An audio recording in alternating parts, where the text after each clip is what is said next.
जय श्री राम, जय श्री बालाजी महाराज।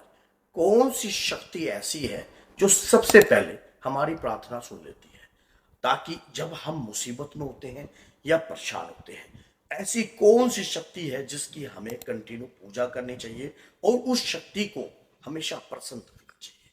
तो आज की इस वीडियो आपको प्राप्त होगी। अगर आप माँ के भक्त हो तो चैनल को सब्सक्राइब कर दीजिए और 10 लोगों तक इस वीडियो को शेयर कर दीजिए, क्योंकि ये वीडियो आपके लिए महत्वपूर्ण है, बहुत ज्यादा। आज मैं वो बात आपको बता रहा हूं कि जब शक्ति आपकी प्रसन्न हो जाती है तो आपकी लाइफ में हर प्रकार की मुसीबत को दूर कर देती है।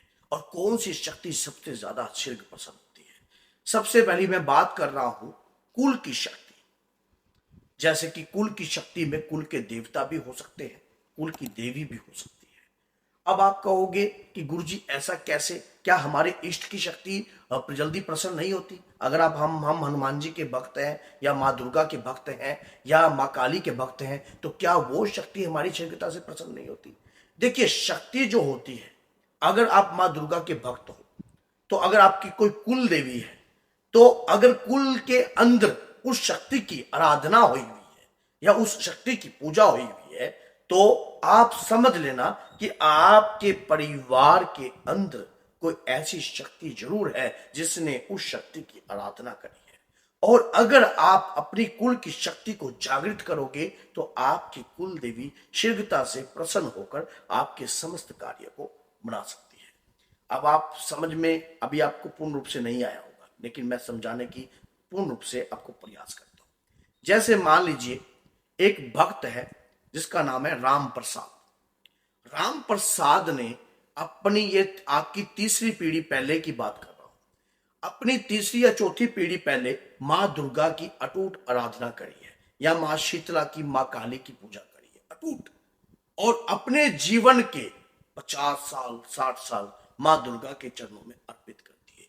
82 साल की उम्र में उन्होंने अपनी देह का त्याग कर दिया। अब वो शक्ति जो थी उनकी करीबी, कहते हैं कि भगवान के प्रति करीबी पूजा, याचना, उपासना, तपस्या, माला जाप, नाम जाप कभी किसी भी भक्त का व्यर्थ नहीं आता।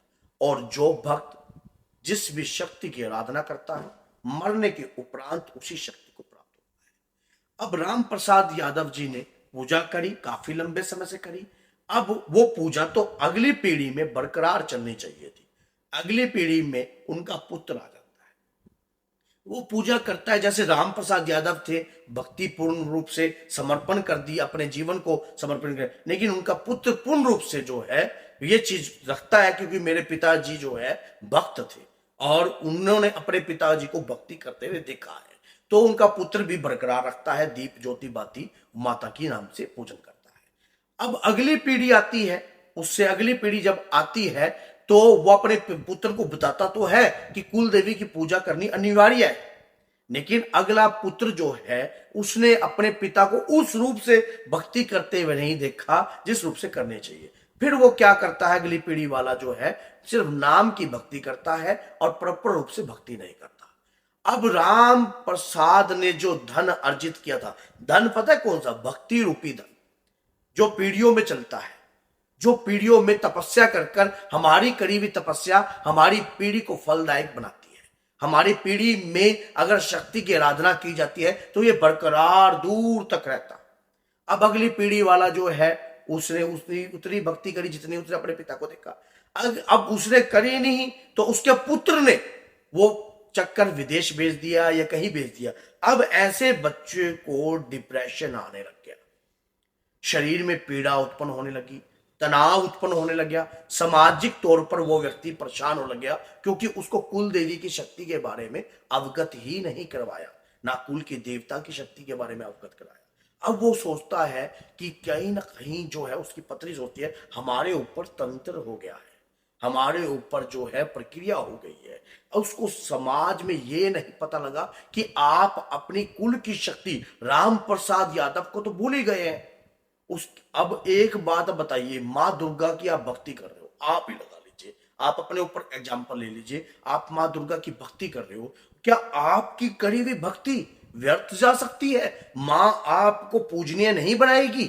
माँ आपके, माँ का लाल जो इतना अपनी भक्ति कर कर, जिसने अपने जीवन को मां के चरणों में समर्पित कर दिया हो और उसकी कुल में ही उसकी पूजा ना हो, उसका नाम तक ना लिया जाए, ना पितृ रूप में लिया जाए, ना देव रूप में लिया जाए, ना देव पितृ रूप में लिया जाए, तो अब परिवार के अंदर डिस्टरबेंस अपने आप ही चलती रहती है। फिर आगे पीढ़ियों तक वो परिवार जिस पोजीशन में था, लेकिन कोई आदमी अब वो क्या करते हैं, शॉर्टकट ढूंढते हैं, बस हमारे परिवार का कल्याण हो जाए, कैसे ना कैसे हमारा परिवार इस प्रकार की दुविधाओं से दूर हो जाए, और वो अपने परिवार की इस प्रकार की स्थिति को ढूंढते हैं। लेकिन ऐसी स्थिति आती ही नहीं, क्योंकि परिवार में कुल की शक्ति की तो पूजा ही नहीं हो रही, कुल की शक्ति की तो पूजा ही नहीं हो रही। अब कोई भला मां के भक्त के पास जाते हो, वो बताता है कि कुल शक्ति को, आपकी कुल देवी कौन है, पता ही नहीं, पता ही नहीं। ऐसे लोगों के फिर घर के अंदर दिक्कत समस्याएं बनी रहती हैं। इससे आपके पितर भी नाराज, क्योंकि आपके घर का देव पितर कौन, राम प्रसाद। अब वो देव पितर आपके घर का ताकतवर नहीं है, आपको उसके बाद क्या हुआ, आपके परिवार में और शक्ति कैसे ताकतवर हो सकती है जब राम प्रसाद ही ताकतवर नहीं बना, जिसने अपने 60 वर्ष अपने बहुमूल्य समय मां दुर्गा के चरणों में दिया, और मां की भक्ति करने वाला का नाम ही नहीं लिया जा रहा पीढ़ी में। अब आपको वही शक्तियां एहसास करवा रही है। जब आप अपनी शक्ति को पहचान लेते हो, जब आप अपनी कुल की शक्ति को पहचान लेते हो, या कुल के देवता की शक्ति को पहचान लेते हो, या किसी भक्त ने अगर जो पीढ़ी में भक्ति पूजा पाठ करी होती है वो पहचान लेता है, वो चढ़ती कला हो जाता है। अब यही बात समझ में आती है। अगर आपको इस प्रकार से समझ में नहीं आती तो आपको ये बात जो है बागेश्वर धाम से समझ में आएगी। उसने क्या करा, अपने सन्यासी बाबा जो पूजा करते थे उन्हीं की शक्ति को प्राप्त किया, तो उनकी भक्ति, अब हनुमान जी की भक्ति कर अगला व्यक्ति कर रहा है। तो इसी प्रकार से एग्जाम्पल को आपको समझ में जाना चाहिए। भगवान के प्रति करी हुई पूजा, याचना, तपस्या किसी भी भक्त की कभी व्यर्थ नहीं हो सकती है। अगर उस भक्त की व्यर्थ हो गई तो उस शक्ति की आराधना करने का क्या फायदा। आप सोचिए, शक्ति तो आपको जीवन भर पूजनीय बना देती है, क्योंकि आप मां के भक्त हो, मां के प्यारे हो। इस ऐसे ज्ञान की बातें आपको मां के प्यारे चैनल से ही प्राप्त होंगी। अगर आप मां के भक्त हो तो चैनल को सब्सक्राइब कर दीजिए और 10 या 20 लोगों तक इस वीडियो को जरूर शेयर कीजिए, ताकि वो भी अपनी शक्ति को जान सके, अपनी शक्ति को पहचान सके और अपनी कुल की शक्ति को जागृत कर सके और कुल की देवी की पूजा को प्रारंभ कर सके। अगर आप जानना चाहते हो आपकी कुल देवी कौन है, तो चैनल पर मैंने वीडियो बना रखी है कुल देवी के लिए कि आपकी कुल देवी कौन है, तो आपको किस प्रकार से आप जान सकते हो और किस प्रकार से समझ सकते हो। चैनल में वीडियो बनी हुई है, देख सकते हो आप।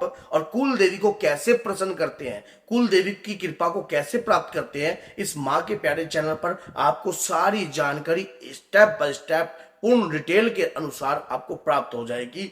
और एक बात याद रखना, जब आप इस जानकारी को देखोगे, एक एक बात को समझना कि मां की भक्ति करने वाला व्यक्ति सदैव ही सर्वश्रेष्ठ होता है, सदैव ही कृपावायक होता है, सदैव ही हनुमान जी भी मां के भक्त हैं। एक बात याद रखना, गणपति जी भी मां के भक्त हैं और भैरव बाबा भी मां के भक्त हैं। तो इसी प्रकार से अगर आप भी मां के भक्त हो तो आपके जीवन में बदलाव आएगा ही आएगा और आपकी चढ़ती कला को कोई रोक नहीं पाएगा। तो बोलिए जय सीताराम और कमेंट बॉक्स में जय माता की जरूर लिखना। तो बोलिए जय माता।